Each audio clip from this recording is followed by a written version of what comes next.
walk alone again. It's no surprise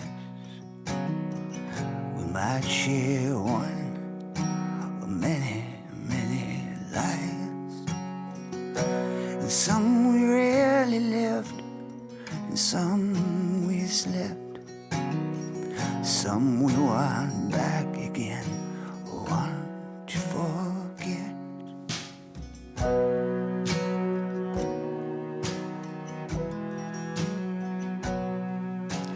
Hello and welcome to all my wonderful party poopers and anyone new who's joined because possibly they've heard about the amazing live podcast event. I can't believe this is happening on April 2nd in Melbourne. Tickets are on sale now, and go and check on Facebook. I've got all the details there. It's very exciting. It's very nerve-wracking, to be quite honest with you, but it's also going to be pretty cool. Oh boy, I hope you enjoyed episode 58, which was with Kathy Isaacs. That was a really awesome conversation. I love having conversations with fellow neurodivergents. It just makes things so much easier. Anyway, what have we got going on this week? Oh my goodness. It's been a little while, has it? I can't do one of those podcasts where it's like a regular, it's going to be every this time, every that time. It just doesn't happen. That's not how life goes. You know, shit happens. So, deal. What else have we got to say? I don't like doing all this admin stuff as much as I can. So don't forget we now have a Patreon page, which is patreon.com/late to the party. Listen to my voice. It's getting older within seconds. Late to the party autism podcast. Patreon.com/late to the party autism podcast. Now, Papa needs a new bag.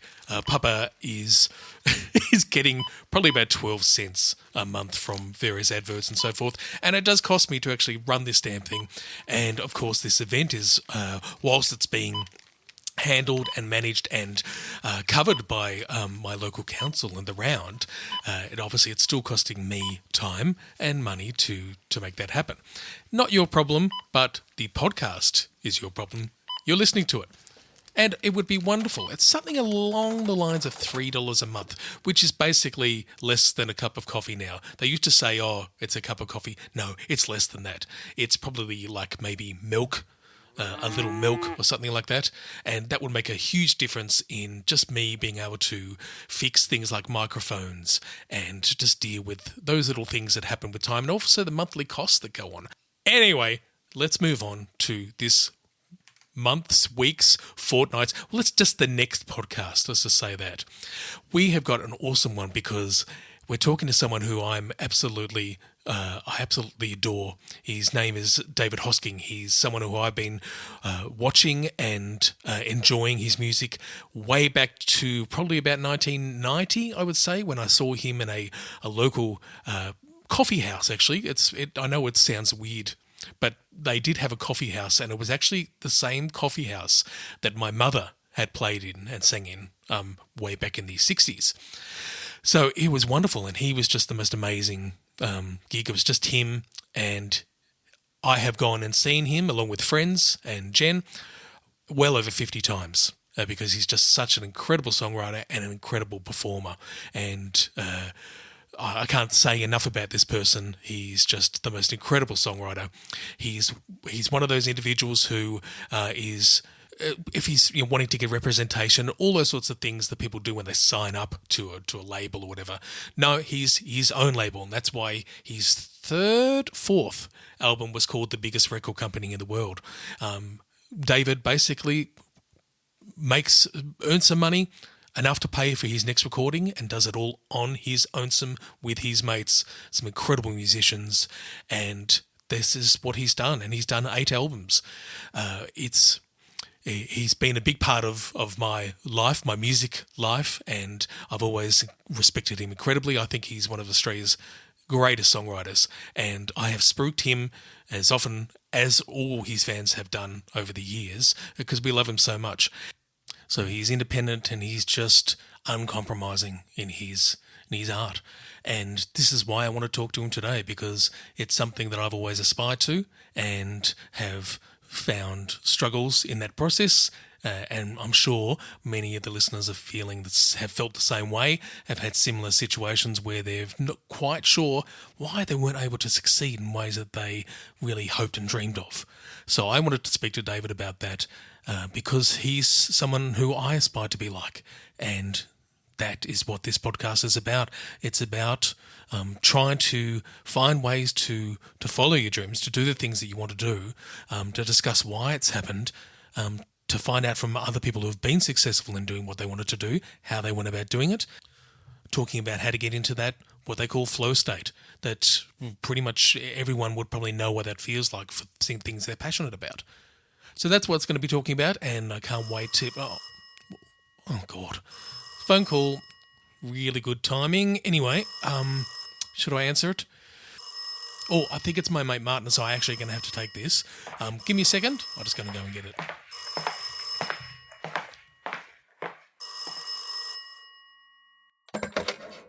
Hey, how's it going? Hey, how are you? Recording, editing for a podcast. But that's cool. That's cool.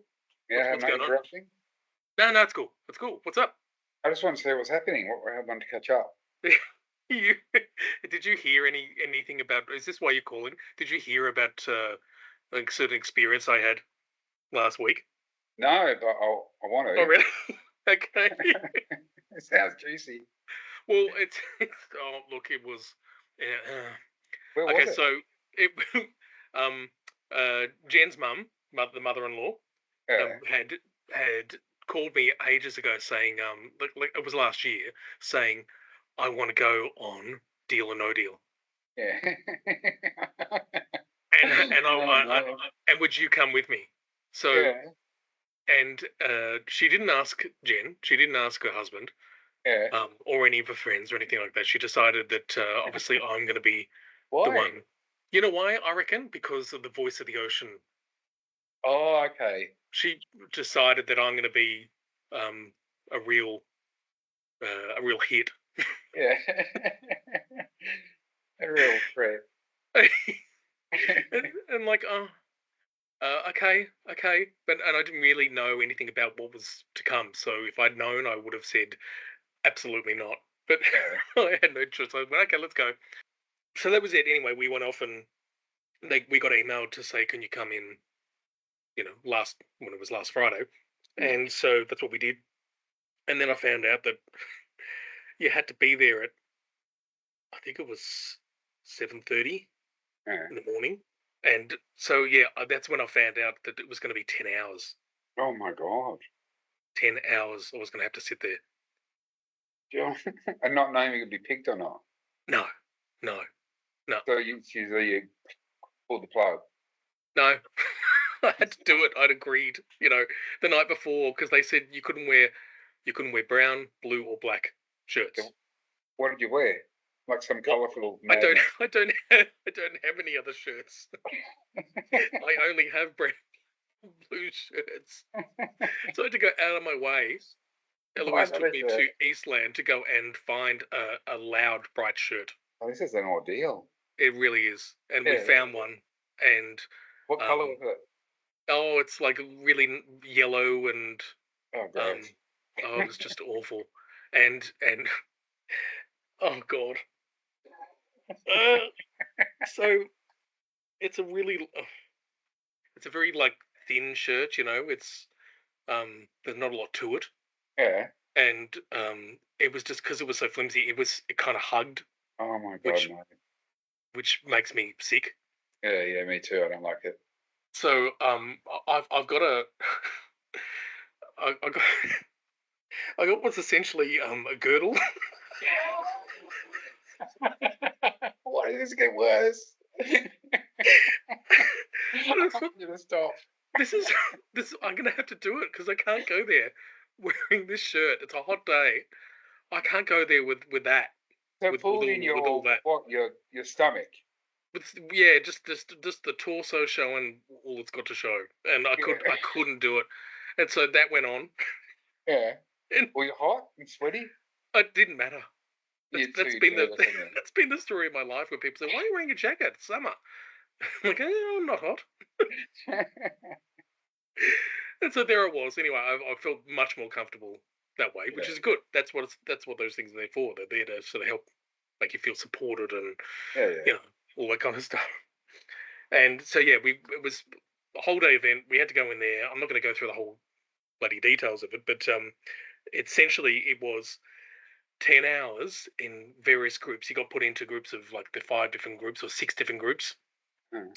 And you go into the studio, and basically for essentially 10 hours, except for maybe one break, I had to be cheering, shouting, clapping.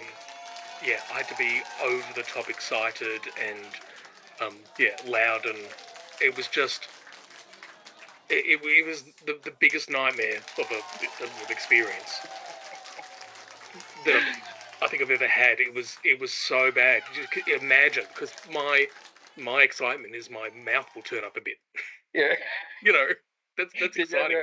Doing the jumping and arms and stuff. All that. So I'm going to be on television. Oh, no doubt. So you're on in the middle in your terrible shirt, girdled up, like sweaty. Girdle locks, and the other 20 bears. The girdle. Waiting for it to burst open and buttons go flying everywhere. Kill Grant Denyer. Take out one of his eyes. Oh my god. It was awful. The guy who got picked. He owns a second-hand store, so he had these loud clothes on, and that was his story. That's the story that Grant Denyer had to keep asking about. And one of the fascinating stories that they were just dying for Grant to ask about was that one time when he was going around and he was finding clothes, dumped on the side of the road, he found a jar of teeth. While this is happening, I'm thinking, well, this is ridiculous. I clearly saw from the first pick that I was not going to be one of the people who was picked. My only chance of actually getting some airtime here was to think of something funny to say. Yeah. When I get asked for what I think is behind my briefcase. And so for most of the time, and I was one of the last ones picked, so that whole time I had this idea that, okay, what I'm going to do is I'm going to make it that the teeth in the jar. First, I thought the teeth in the jar were my teeth, and then I've been looking for them. And then I thought that's a bit weird. So instead, I thought what would be better is if they were my children's teeth. And I was always going to say, poor kids are involved now. But then finally, I realised that was probably not going to, not going to work. Yeah. And so instead, I focused on his pants, his horrible, loud, colourful pants. And so when he asked, I said, "Oh, by the way, I had those pants back in the 90s, and I lost them. I think you're wearing my pants right now, and I'd like them back, please." It's not bad. How'd it go down? Well, it went on for a bit. I got to have it back and forth. But they enjoyed it. He seemed to enjoy it. Yeah. But I reckon I'm 90% sure that when I'm there, when they do the editing, all that's gone. It's going to go straight to the end. I go, I think there's 400 in there. And I was wrong. With a big inane smile. So that whole 10 hours, I got nothing. And I was so socially exhausted beyond what I'd been, I think, ever before. Yeah. I was on 3 Ritalins to get through it. Yeah, and so I'm going to be on 5 episodes where you're going to see my maniacal, oh my god, ridiculous, fat, hairy head jumping up and down. So, oh my god, what a horrible day. That was my horrible day. But then I also managed to because that wasn't enough. I managed to fit in an autistic moment, a moment of pure embarrassment. Autistic moments. What now? So it was after lunch, and I went up to one of the young sort of helpers, and I thought because I was watching. Hopefully, people are watching Deal or No Deal. You know what I'm talking about. Yeah, I know. Yeah, they bring the briefcases out and stuff, and I was trying to figure out how the hell did they do this? How do they put the different amounts randomly in? Then they bring them out in this big wheeled thing where they put it out, and I was I wanted to know how they did that. Yeah. And so I thought, okay, I'll intern. Sorry? Some poor young intern. Some poor young intern was standing there with a little clipboard and stuff, just trying to get on with the day. It's a long day. To survive. Enter yellow shirt, girdled man,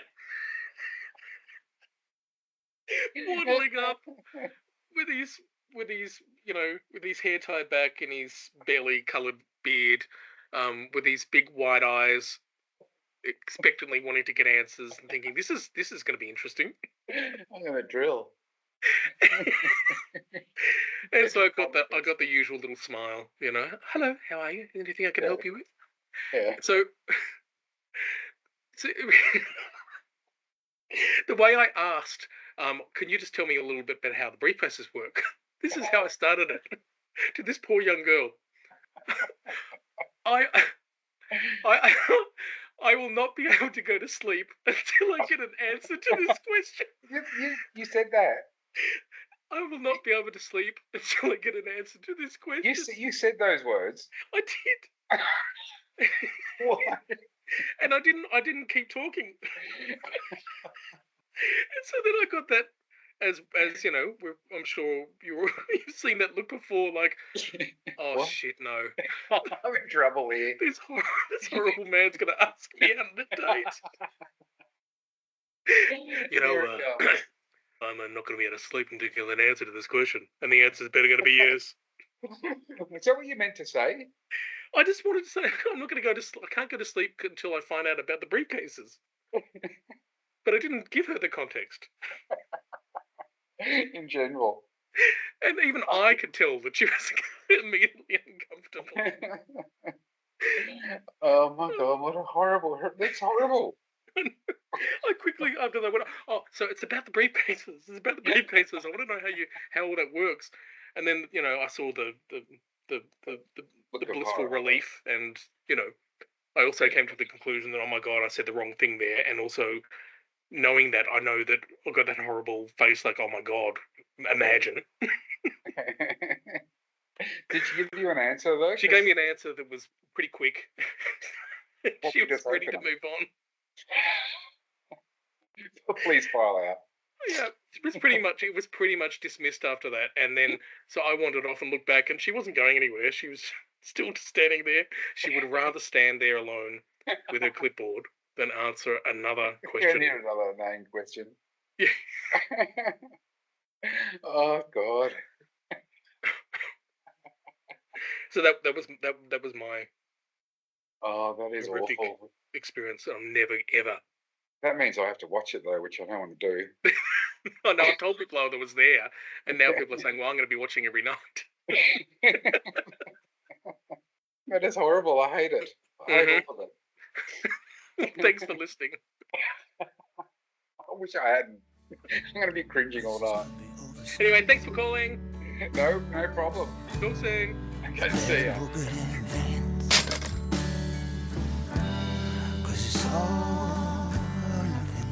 All right, enough of those shenanigans. Let's get on with my discussion with David Hosking. It's all or nothing. I guess it's in your genes.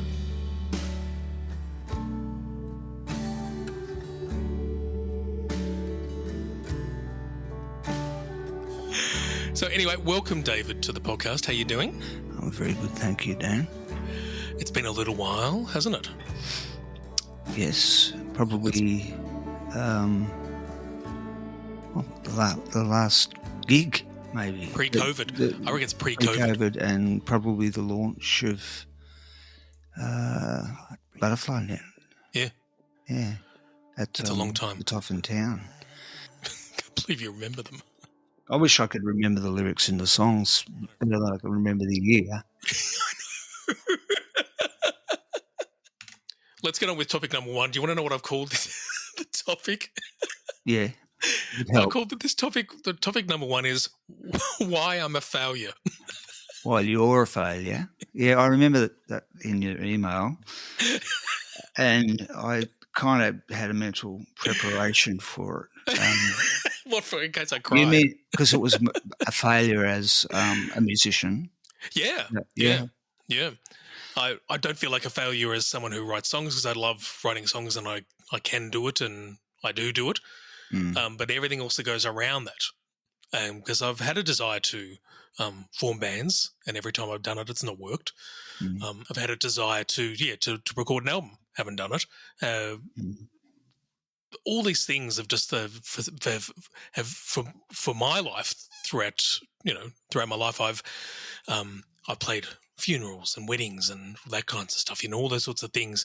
But I've always had from the word go, I wanted to do audio engineering when I started instead of going off to bloody College of the Arts doing classical guitar. But my parents wouldn't pay for the upfront fee because they thought I was lazy and they wouldn't follow it through.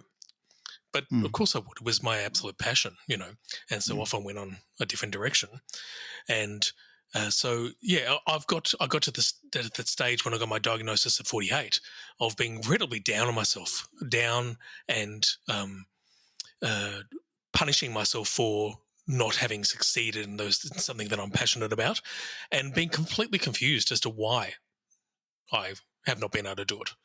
And so once I got through that diagnosis section, all of a sudden started to learn all these particular names and conditions and aspects to being, we call it ADHD, so autism and ADHD. ADHD is ADHD. Mm-hmm.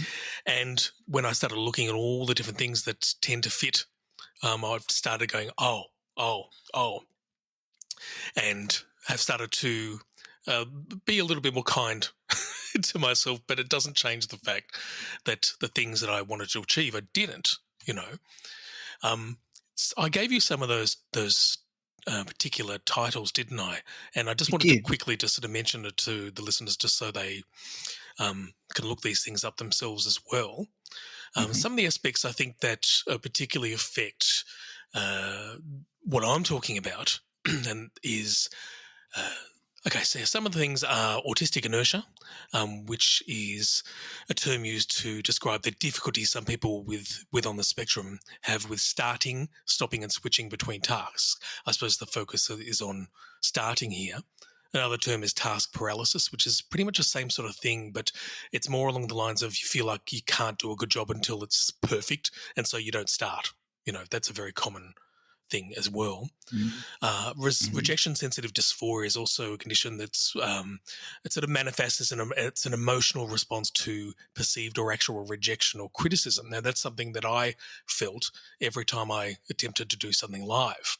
I would completely focus on the people that I thought were looking bored or whatever, or I'd read their faces, which is not a good thing for an autistic people to do because they're not great at doing it. But I'd be reading this stuff that wasn't going on in their heads, but that's what I'd take. So I would go to the end of playing a number of songs, and all I would feel is terrible and the thought that everyone hated it, and that's how I went away, and which is why I would never go back and do it again for quite a long time. So that's the sort of things, obviously all to do with executive functioning as well, and difficult creating tasks and managing time, organisation, all that stuff falls into it. But it's those kinds of things that have been the ones that have affected me and that I'm still trying to come to terms with, So I wanted to check I can be into something I can be into something quite a lot, like the songwriting, the writing and so forth, but still prevent myself from doing the thing I love the most. And I need help making sense of it. And so while we've talked about these technical terms, I wanted to talk to someone from the artistic side, someone who did manage to have an idea and then set out to make it happen. So that's what I wanted to ask you. I wanted to ask how have you managed to achieve what you have over your career? Well,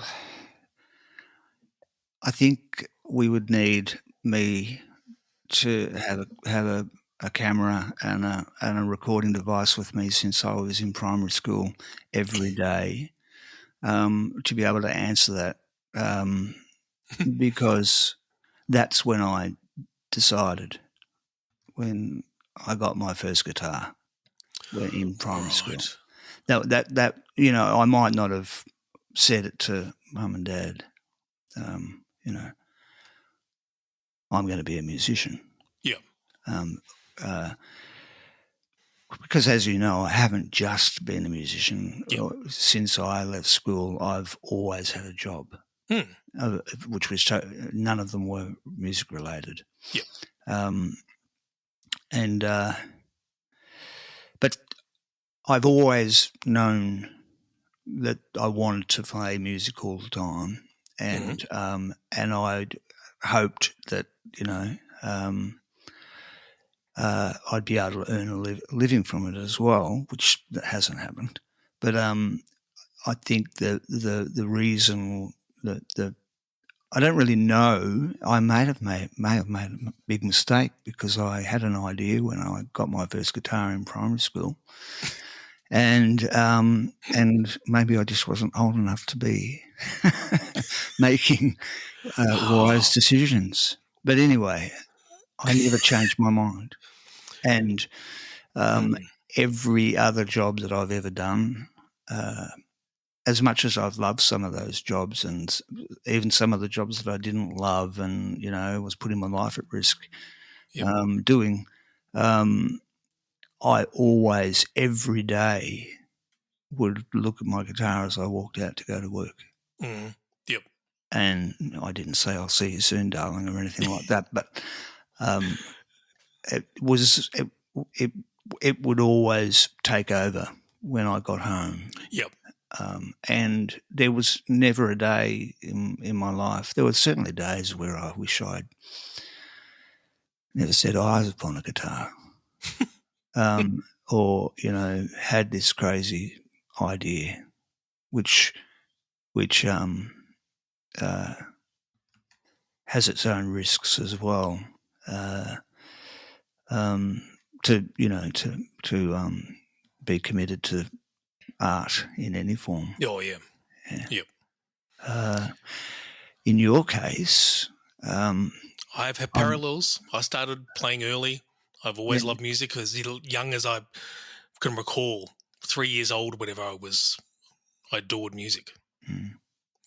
Obsessed.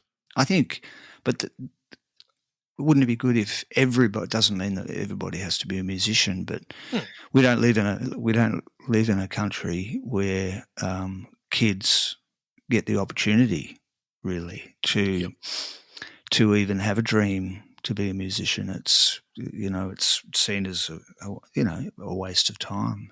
Even I've had detractors who think that I'm foolish for not owning a house and driving shitty cars my whole life, except recently I managed to buy a good second-hand car. So I've had, you'll have people in the world who just could not believe that I could sit here in the house for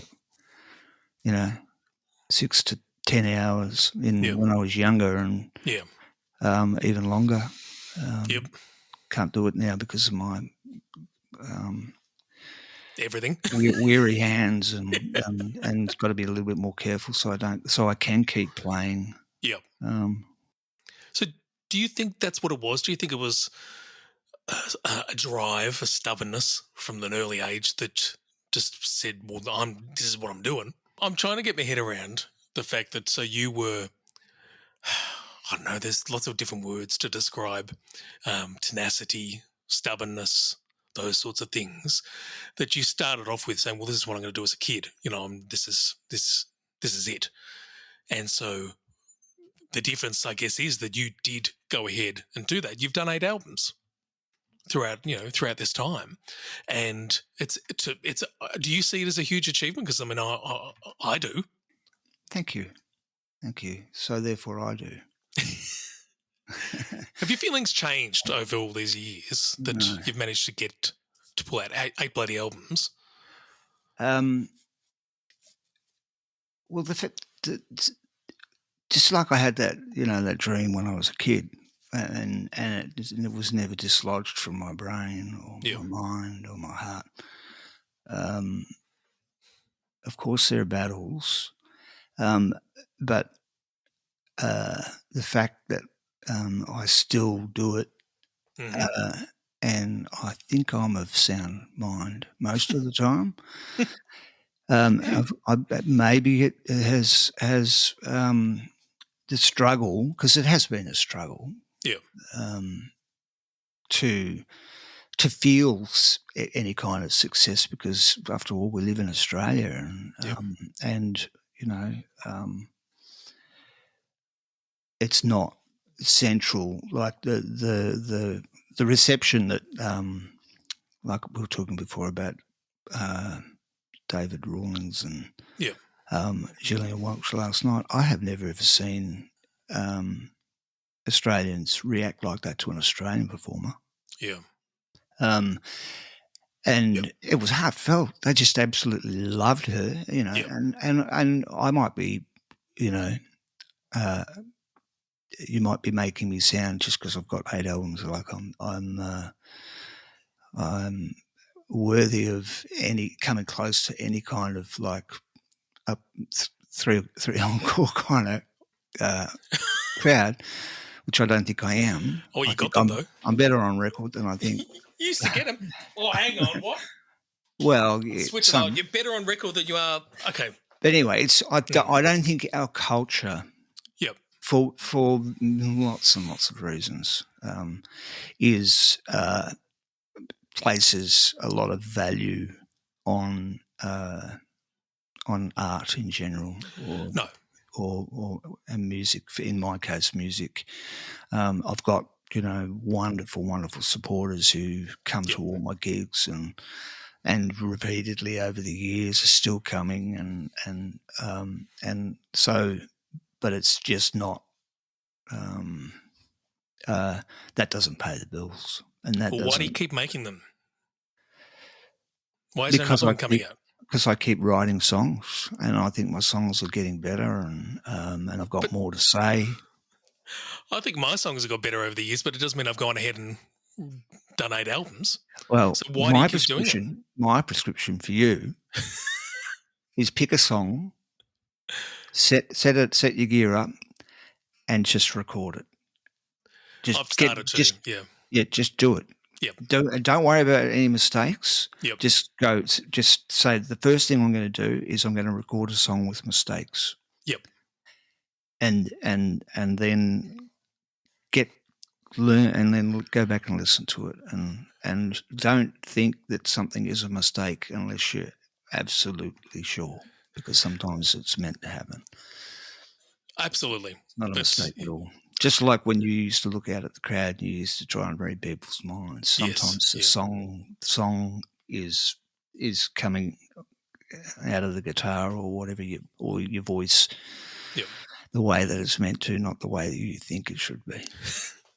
As an example of that, when I did, when you came over to our place and you did a little the gig, we did another one for, I can't remember whatever reason it was, and it was.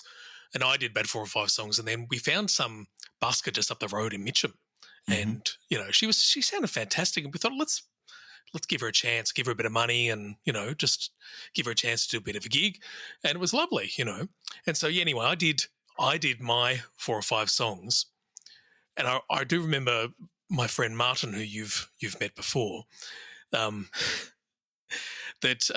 I remember looking at him thinking, this is not going well, And then when I talked to him afterwards, and I asked him, so what did you think? You didn't like it? He said, "What are you talking about?" He said, "My face looked that way because I can't believe I don't get to hear you more often, and I can't believe that you're not doing this more often. It's ridiculous." And so the complete opposite response to what my brain was telling me was happening. And even this other girl who came on, she was just shaking her head, and I'm like, I can't take that in. I find that very hard to take that information in. It's a tough thing when you've got decades and decades of that sort of inner voice saying, nah. Well, you said something before about you used the word failure, I think, and then you used the word success. For me, because I've been able to make records. All I know is that what I do now and I don't really perform. I played at a birthday party. Okay. About a month ago from a good friend, but also another musician, and he was his 60th birthday, and he invited all his favourite bands, and he played a little bit in one of them. It was one of his old bands, and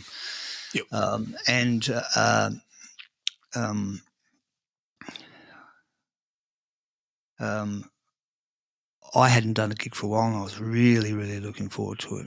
Yep. And you know what I'm like. You've probably been to quite a few of my gigs where people just talk and they're just not into it. And I was so looking forward to it, and he was looking forward to it, and there were quite a few musicians, and they were all looking forward to it and everything. But there were sometimes it's just as simple as something like all these people haven't seen each other for years, and it's the last thing on their mind. They're not in a village in Ireland or somewhere in a arty town or an ancient arty town in Europe or something. It's like this in America too. Like apparently I've never been there, but I've known musicians who find audiences. It's not that our audiences are often being disrespectful. They're just their music to them is not something that you will stop talking for. Yep. It's as simple as that. It's not they don't like it. I mean, I've done gigs. There's an Australian band who have been really successful overseas in America as well, who tried to give me a leg up because they loved my songs, and they got me on a tour with them in England and Ireland and everything, but they were playing to Australian backpackers, and it was terrible. Yeah. And then I'd play with Irish singer-songwriters, and their crowds listened to the main act, but they also listened to the support or the special guest. Yep. And I remember there's a great venue in Dublin called Whelan's, really great venue, and I'd played there 2 weeks before I played with the Australian band, and the pin drop with the Irish singer-songwriter. She was amazing. And then with the Australian band, it was just like being in a chook shed. Yeah. And it's what in those days I would still get sort of depressed, and fortunately the main band didn't drink any alcohol at the time except for one of them, and so I got to drink all the rider of everybody else's. So I drowned my sorrows. Then 2 weeks later, so that was 2 weeks after with the Australian band, and I was standing by the sound desk while they were doing their show, and it was the same sound guy. And he said that Paul Kelly, who had been there like only a month or two before we were there, and it was the same for him. Yeah. He was playing to Australians, and he's such a good performer. He'd already worked out with the sound guy. If they talk too much, what I want you to do when it gets really, really bad, I want you to slowly bring the volume down until there's nothing coming out of the PA.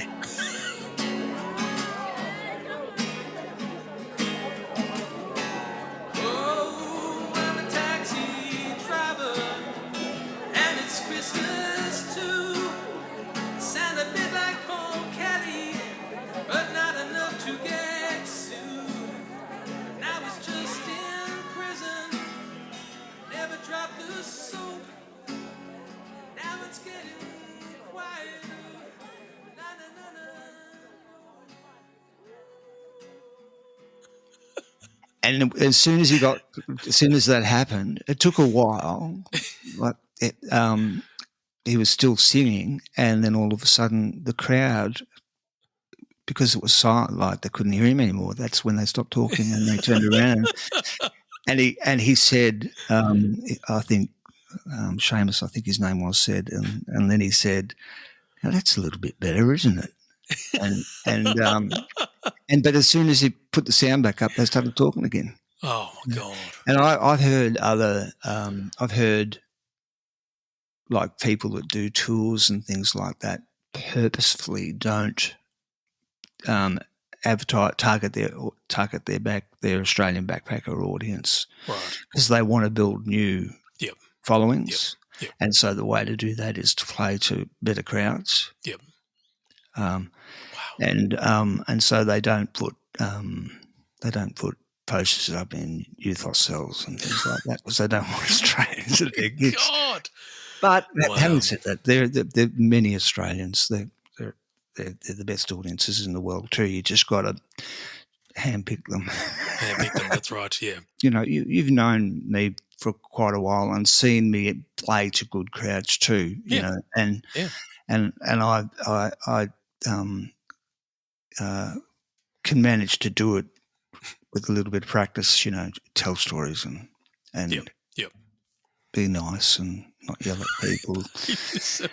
But you know, you're like that time you were just talking about before. Yeah. When you've got a psychology thing going on where you're in a room and there's a performer on stage, and they're not doing covers, and they're not doing karaoke or whatever. They're singer-songwriter or original sort of stuff, and a whole lot of people, 99% of the people are there because they want to listen, and you've got a table of people who maybe are like they're on another planet. Yep. They don't. They can't. They don't. If they do look around and think, you know, it's akin to like you're not allowed to do certain things on an aeroplane. You're not allowed to do this. Yep. You can't.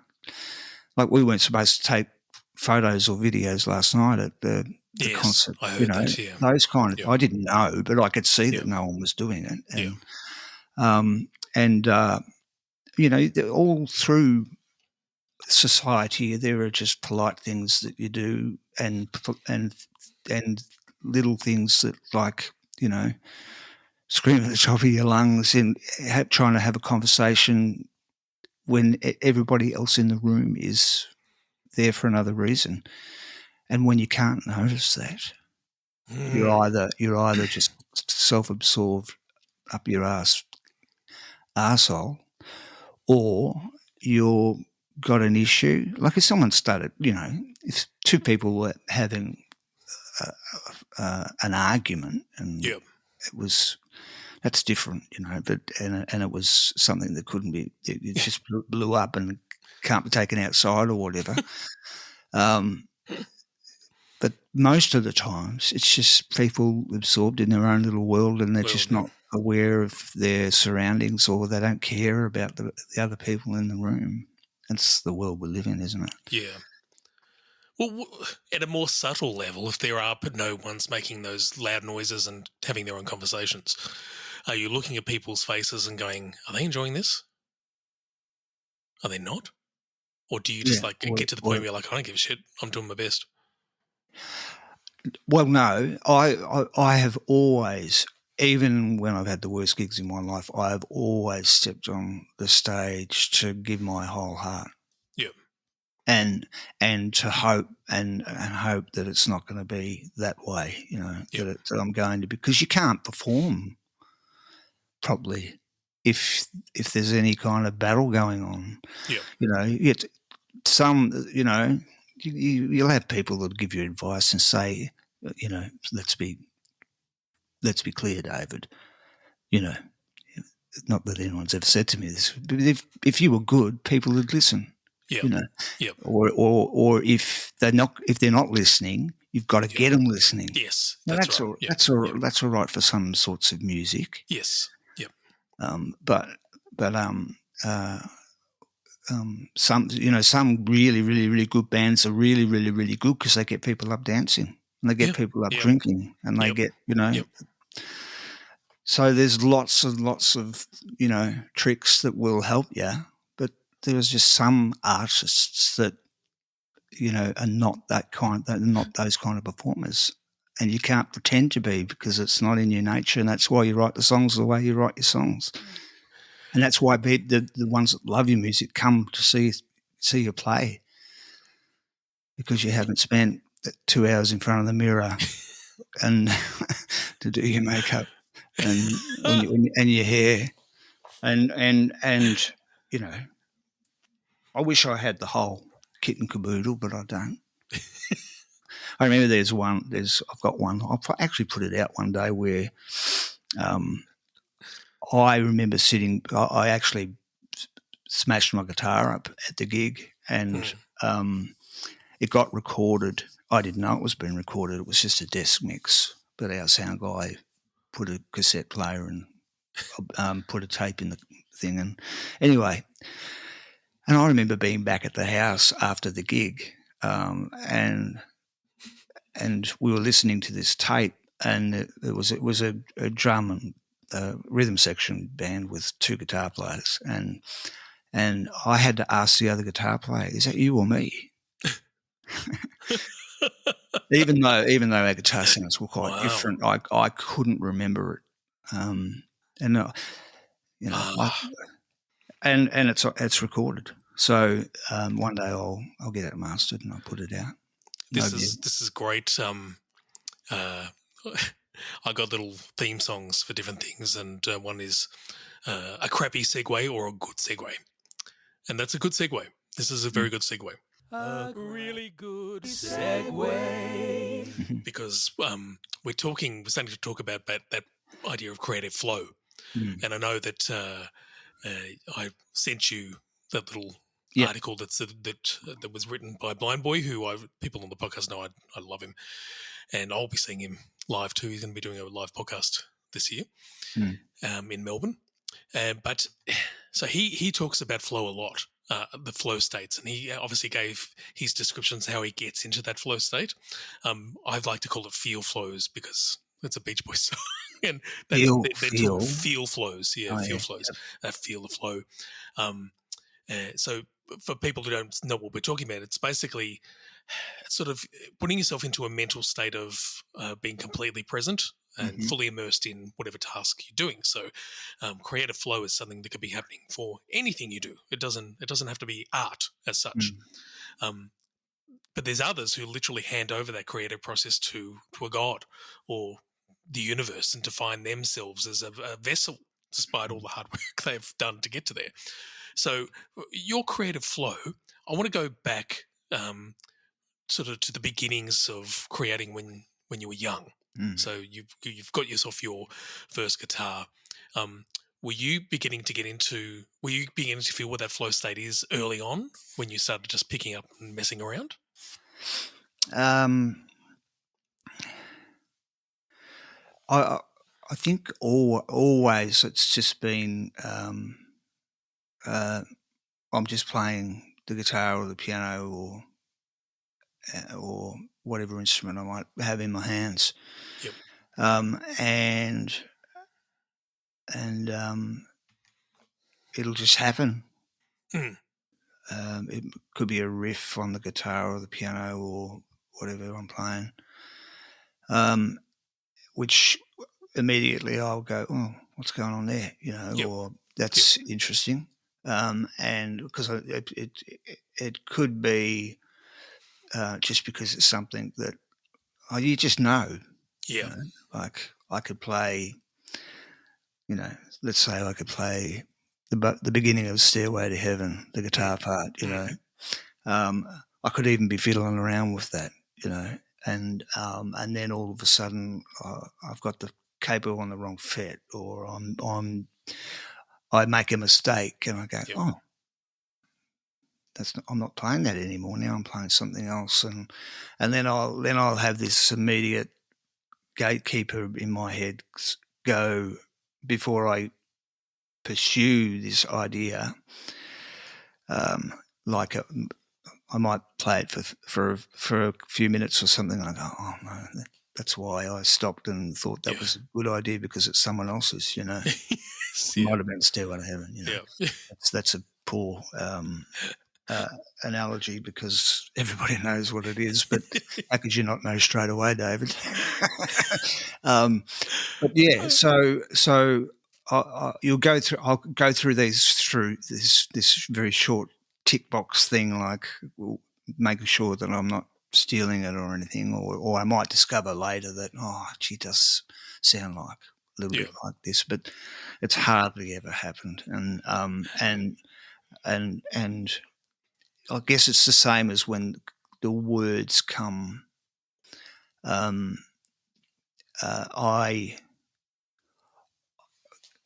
only way I can describe it is as soon as something happens that I know a song could be coming, is when I do that.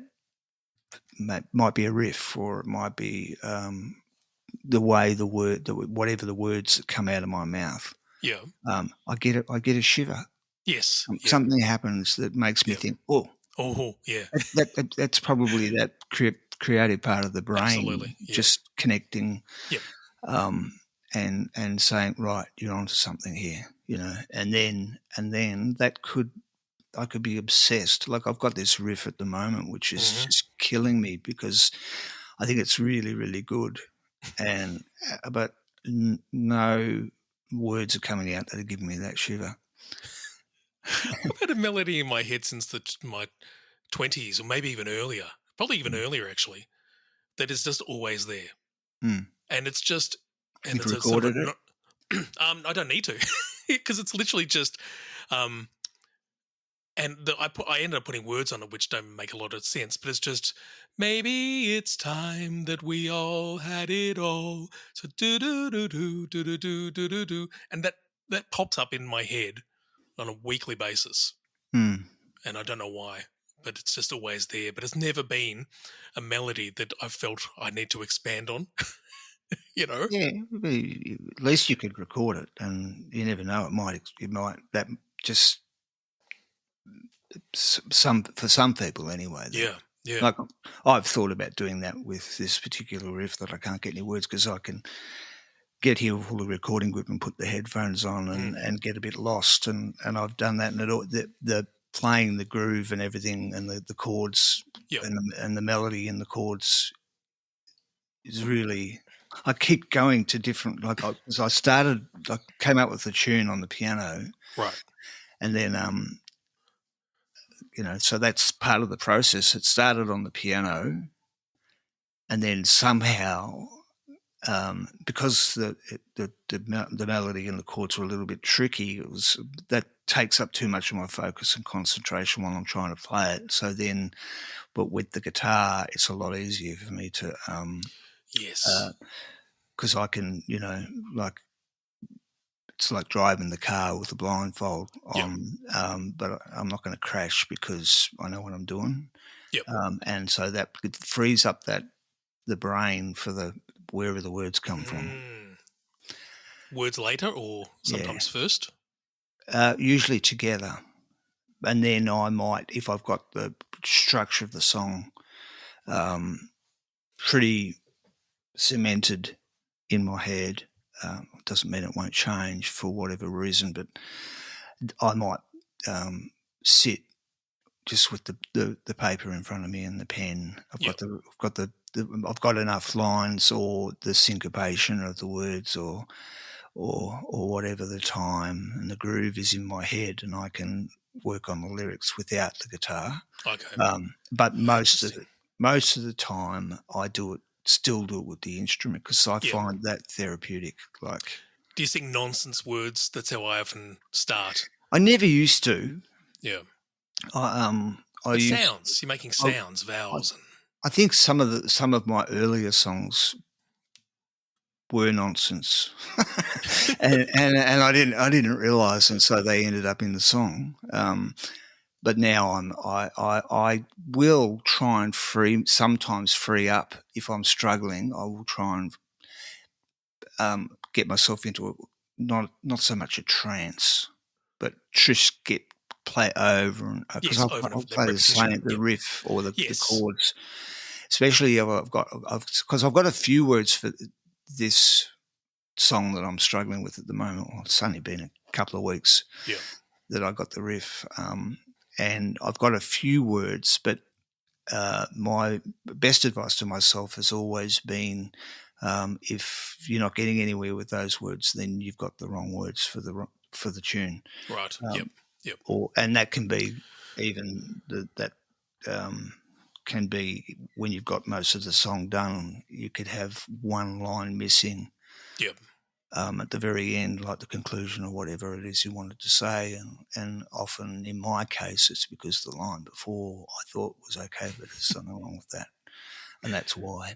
Because I think most of the time I've heard people talk about writing songs, especially songwriters that I like. I haven't heard anybody but being able to answer this question, these kind of questions, with any authority, because we all just, most of us just don't know how it happens and why. It's going on in parts of your brain that aren't the conscious ones, where decisions are being made. Like they talk about this, a decision's being made before the conscious part of your brain's even aware of it. And so I think all these things are the same. Like we're drawing from experience, songs we've heard before, emotions, all these things play a part, and they can play a part at the time in different ways, like dreams, and I think maybe that's where that flow, that feel comes from. It's almost like what happens with our brains when we're asleep and sorting shit out. I think songs are a way to sort shit out. It certainly was for me. Throughout my life, it's been more a therapy than anything else. It's been useful despite all the stuff I'm talking about. It's been incredibly useful for me in my life because I've been able to write songs based on the experiences I'm going through. Even when we are talking about, is this melody or is these chord progressions the same from something else? I've written a song like that. It's like a girl who's sitting in a room. She's writing a song. She's sure she's heard it before, but she can't. And then she keeps getting interrupted, and she's like, this melody's got some parallels with another, and can't quite work it out. That sort of stuff. And for me, so it's been, my songs have often been about me and my experiences. But as I've got older, that changes. But I also change up the way I write too. I started working on weird tunings, which is when you're giving me advice about going to record a song. There's a bunch I did around the COVID time, which I used this weird capo, which had 6 sort of fingers on it that you could isolate. So you put the capo on the 5th fret, and then you could push down 2 of them on the 5th fret and leave the rest all open. Yeah. And so you got these weird combinations of open tunings. And the problem is I can't remember what they are now. Well, I don't know whether you were coming to see me play in the real early days where I used to play, just about had to change the tuning between every song. Yes. Yep. But there's that song, I was trying to practice it yesterday. Just 'cause I try every now and again revisit songs in case when I do a gig, someone might ask me to play this one. It's Off Sleeper, Where She Goes. That's in a tuning, and also the When the World Says Hello, which is on the first song on the biggest record company in the world. That's in a tuning. Yeah. Oh, interesting. There's quite a few songs on the records that are in tunings, but even before I ever put records out, a lot of my songs had really weird tunings. Yeah. And So in a Joni. Yeah, I'm not sure what tunings she used, but mine are often like tunings, like I think like a lot of tunings that play a chord. Yes. Yeah. Not all, but tuning so people can play slide and stuff like that. But there are other kind of tunings that you just arrive at that don't make any sense when you just do an open thing, and it's purely because I need to get a note into the chord that I can't reach. Yeah. So then I'll work it out by maybe, not always. I might have to change the chord if it can't be even done with changing the tuning of the guitar. But I don't write it down like you. I've got the only thing I've got in my songbooks where I write my songs is lyrics. Yes. I don't Lyrics, I know. write down tunings, and then because they're in tunings, the shapes are not your normal sort of shapes where you put your fingers. So there are times where, and even if I listen, I have to get my own records out, and I go, how did I do that? There's some that I just can't figure out myself. I've got some recordings and started doing it on a camera, and I started moving the guitar and Good just idea. holding my hand saying, look, there it is, there it is, there it is. Or sometimes when I was recording stuff, I'd actually say, this is, on the 7th fret, I got my third finger on the bass and that sort of stuff, and I'll try and do that way. Yeah. But yeah, if you lose it, or if sometimes you just look at it and go, well, what the hell are you talking about? Once upon a time, though, fighting against the dying of the light sort of stuff, there are things, those kind of things, you would never have forgotten once upon a time. When No. you're younger, No. and now, like I ended up, like I was saying, I was trying to practice Where She Goes, because it's a bit of a classical piece as well, so it's not simple. I couldn't remember the tuning, and then I vaguely remember some of the shapes of the chords, and I almost got it in the end, because it's not just strumming, and it's finger picking, like I meant classical, even though it's not classical music. It's not like, and it's not like a rolling pick, like a banjo kind of picking. It's precise, Yes. You're picking melodies out, and so yes. Yep. And then I didn't have to get the record out. I started to get it, but gee, it's frustrating, and I've been in that position before with that song and other songs that I thought I want to learn how to play that again. I go, if only you'd written them down last time you worked it out, even yesterday when I finally got to the almost 90% of correct to what I wanted. Yeah. I thought, you're going to write it down this time, David? Yeah. Of course I didn't. Yep. Because I'll keep thinking, Mum used to do crosswords to keep her mind active. Well, this is my crossword. Yeah, that's right. Yeah, that's it. And sail the oceans just to prove there's more. And set in motion the odd little war. The eyes for the blind and words for the deaf. 'Cause I don't deserve my... Anyway, we're talking about anything that you were supposed to talk about. No, we actually have. No, believe me, we have. We've worked our way through all the topics that I was talking about. The only things I missed were administrative questions about how you plan your albums. Like I was sort of curious regarding, because obviously you've got... Well, it's already recorded, but okay, so let's forget that. You've got those down, and you're having someone coming over, Hammy's coming over to... This one's been a lot to different. finalise. This one's been a lot different than the previous. Are you good at organising your albums, like actually going through that process of dates? I need to have this ready. Do you set yourselves goals? Is it all really properly organised? It's all it is I write the songs, call people, email people. I'll just tell you the way it's been done up until this last one, and the last few albums. It's been booking a ticket to go to Ireland to either start albums, or one of them, All That Beauty, was completely done in Ireland, but then I wasn't there for the mixing because I had to come back and go to work. Yeah. And then they would send me mixes. So Hammy, the producer, drummer, great friend, very creative producer, engineer as well. Mm-hmm. He would organise, because that was all Irish musicians. Yep. Which was intentional, to just completely have me on my own there. Yep. with musicians that I hadn't really done any work with before.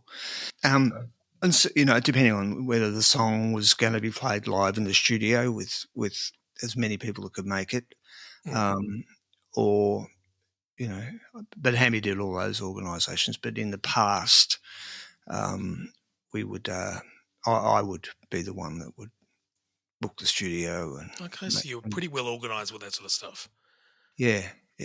But it doesn't take a lot out of your life. Like I've got this much money in the bank. I can afford to go to this studio, and I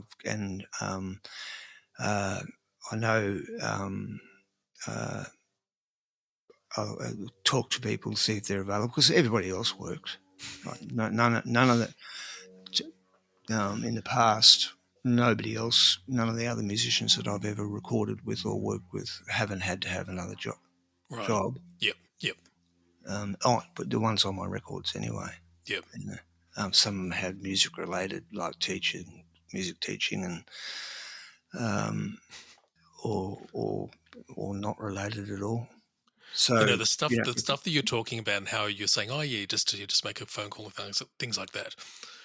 I guarantee you there'll be probably about 90% of the people who listen to this podcast will be shaking their head going, I couldn't have done that. I couldn't even made a phone call. I couldn't have called up and arranged that stuff. I couldn't have booked tickets. Those sorts of elements are the stumbling blocks, which for a lot of neurodivergent people, that those basic things, which are just for most people, are just pretty bloody. They're nothing. They don't even think about it.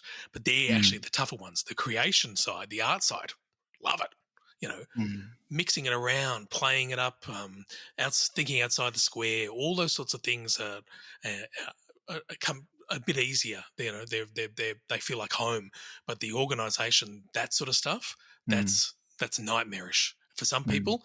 It's seriously impossible, which is why there is often a need to have a support person or someone there to actually get that stuff done for you. Well, yeah, and if you get famous, you don't have to do it anymore. No, isn't that funny? That's so funny. And you can totally focus on what you're gifted. Yeah.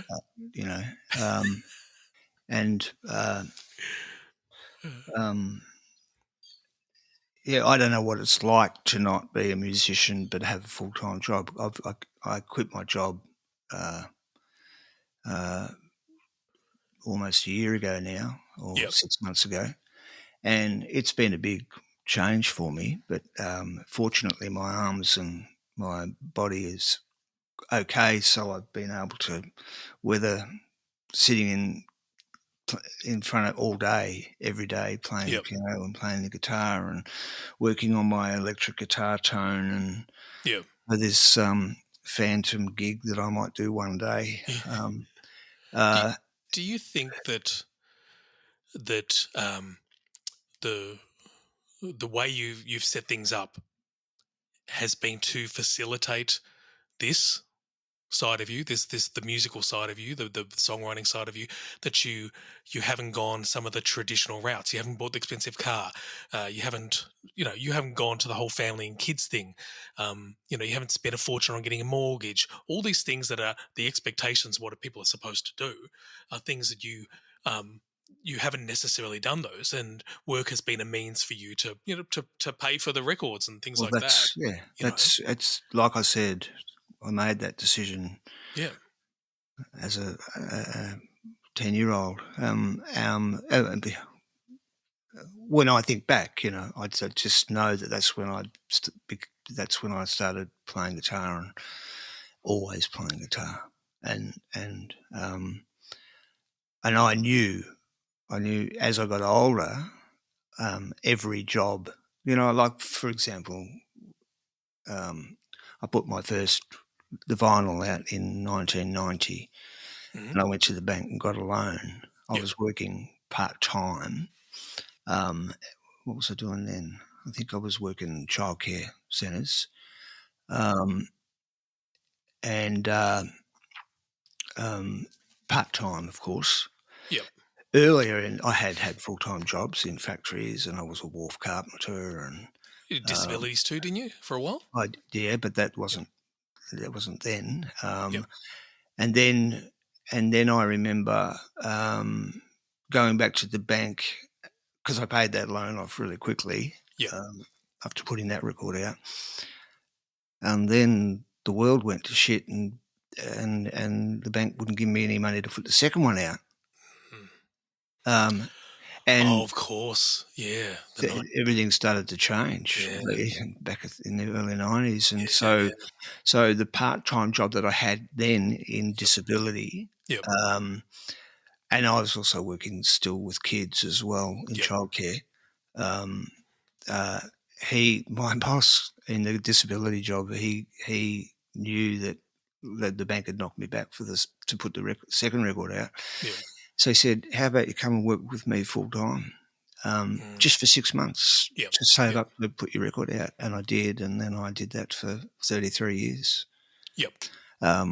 People who couldn't do the kind of things that you were saying before, like were not being able to have the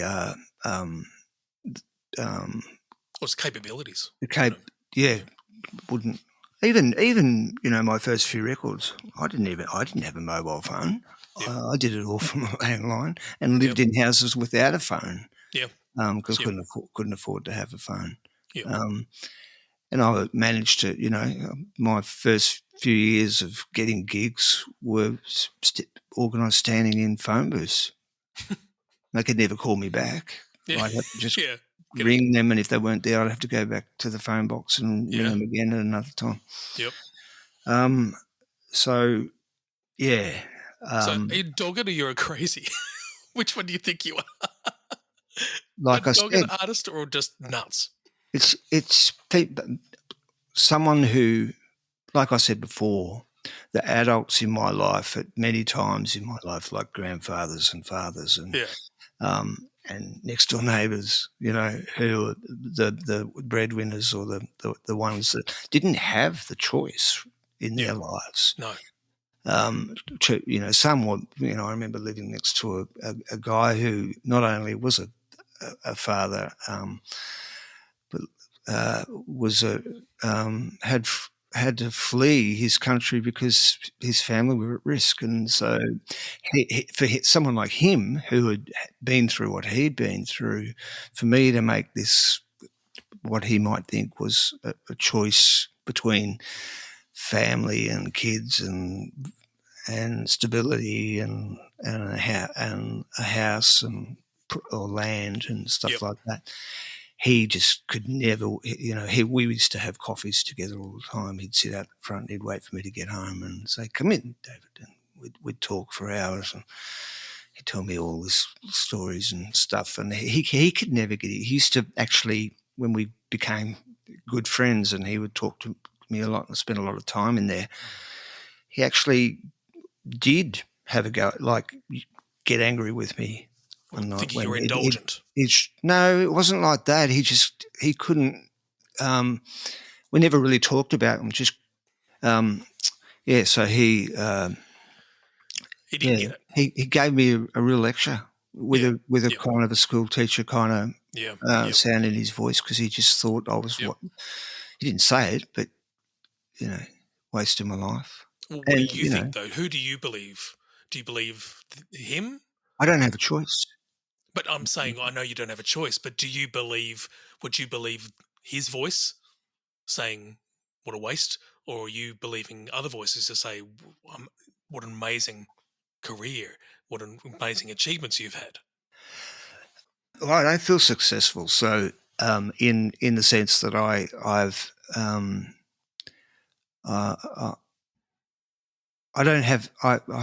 validation from people like you and the people that come to my gigs. Yeah. Like I said, it doesn't pay any bills, especially for musicians now.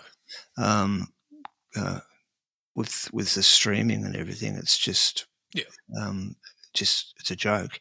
And the fact that living in Australia, you're not going to be up. Not many people, like most of the musicians that I've known through my whole life who have worked full time as musicians, that are still doing it, earn most of their money playing in tribute bands. Yes. Oh, yeah. In good More so tribute now. bands. It's such a big thing. It is. They do other gigs as well, but they're the Yep. ones where they make good money. Yep. Those kind of gigs. Yep. And I wouldn't be able to do that. I just would rather do another job and get inspiration, Yep. because it also helps with my writing. I think, like Yep. being grounded and especially working in the last 30 years or so with really, really interesting, creative people who just happen to have a disability. You know. Yep. Oh, it's amazing. I'm very privileged that I got to work in the council and work with a lot of, older people, retired, older, and oh my God, the conversations, the stories that I had with these people were just unbelievable. And whilst I haven't got a great memory for things that happened in the past, but as I said before, it gets absorbed. It becomes part of what you draw from to express yourself. Yeah. It's a pretty amazing thing to have that, and you wouldn't have had that if like you were saying, you're going to bloody playing for tribute bands or cover bands or whatever Well, else. if I wouldn't have as many guitars that I've got as I do if I had kids. And I had to have a good car, keep the I kids know. safer, Yeah. and a house, a secure house over there. I'm hopefully a good enough man to have been able to make that decision. If that there's part of me that makes me feel like, why did you have to? Because it's a solitary life. Yeah, of course, yeah. Being a creative, like 100% creative. Yeah, it's a life that I've always wanted. A big part of me has always wanted that. I would have no problems with isolation because I don't need that. I've got a couple of people who, and even the friends, like my close friends, I don't see them that much. It's just weird. That's the way that's why we're friends still, because we all think the same way. Yeah. I don't need that. And so it's been an interesting journey for me to be watching you progress through what you're doing, thinking, shit, that's what I wanted to do. But also having gone on this different direction, it's been different, and it's been fantastic as well. It's just different, Yeah, I think you should still contemplate using whatever discipline you can scrounge and just complete one session of recording, because even though I've been doing this all my life, and I just said before that sometimes I don't feel like I'm successful in the sense of the real world, like earning a living from the thing that I love and the thing that that dream that I had and all that sort of thing. My main goal now is to just write songs and make sure that I record them. And I might not be able to, like, because I'm not working anyway, be able to go into a professional studio often. That's one thing that is an obstacle for me, was getting my head around even being able to record the way that you do it now on a computer and stuff like that. I've still got all my old tape machines, but I don't want to use them to record. I want to get them serviced so I can transfer everything that's on those tapes into the digital realm before those tapes don't work anymore. Absolutely. Yep. But so that's my dream now, is to just keep writing. That I don't write as many songs. I play all the time and I try to be creative and everything, but for whatever reason. It's because it's a mystery. I don't know what the reason is, and I think it was Leonard Cohen said something when he was asked something similar. He said that if he knew where to go to get the songs, I'm paraphrasing here, of course, if he knew where to go to get the songs, he'd go there all the time. Yeah, that's right. Yeah. And that's basically he just could you edit everything else out that I've said and just play a 10-second show.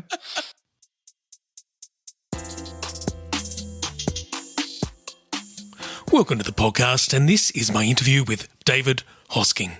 If he knew where to go to get the songs, he'd go there all the time.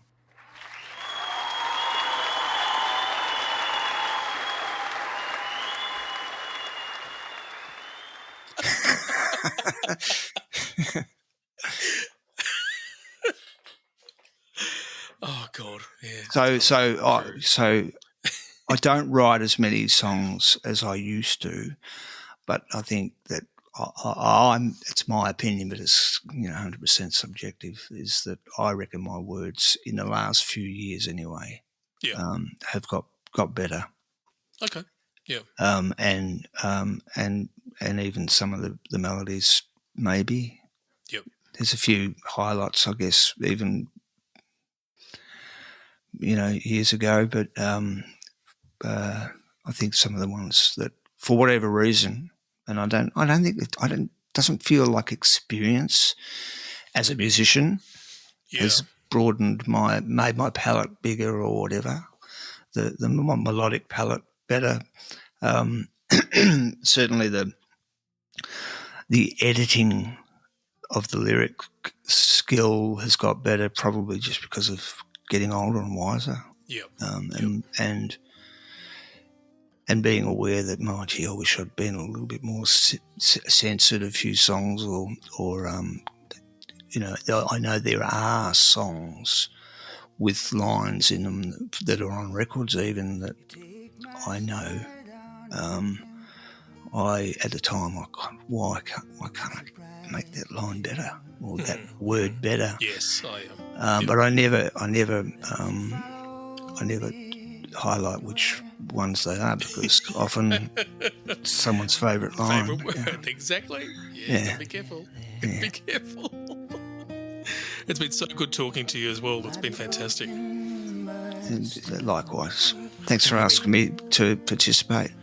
Hope there's something to use. That Leonard Cohen quote. It's not going to that be was just pretty the good. bloody Leonard quote. He had a few good ones. Goes on beating inside your chest.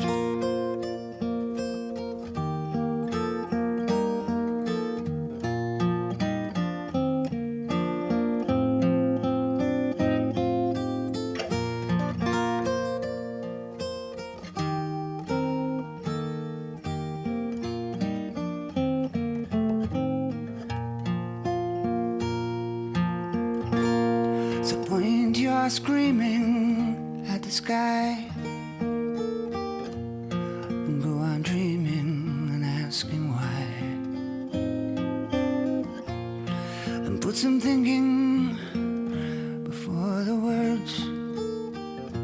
If I could hear you, you'll be heard. It might be broken, but it still works. It may feel nothing, but somehow it hurts. It might be sleeping, it never rests.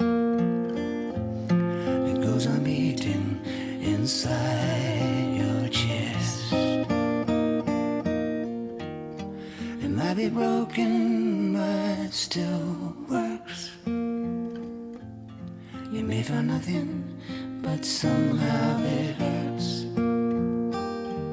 You might be sleeping, it never rests. It goes on beating inside your chest.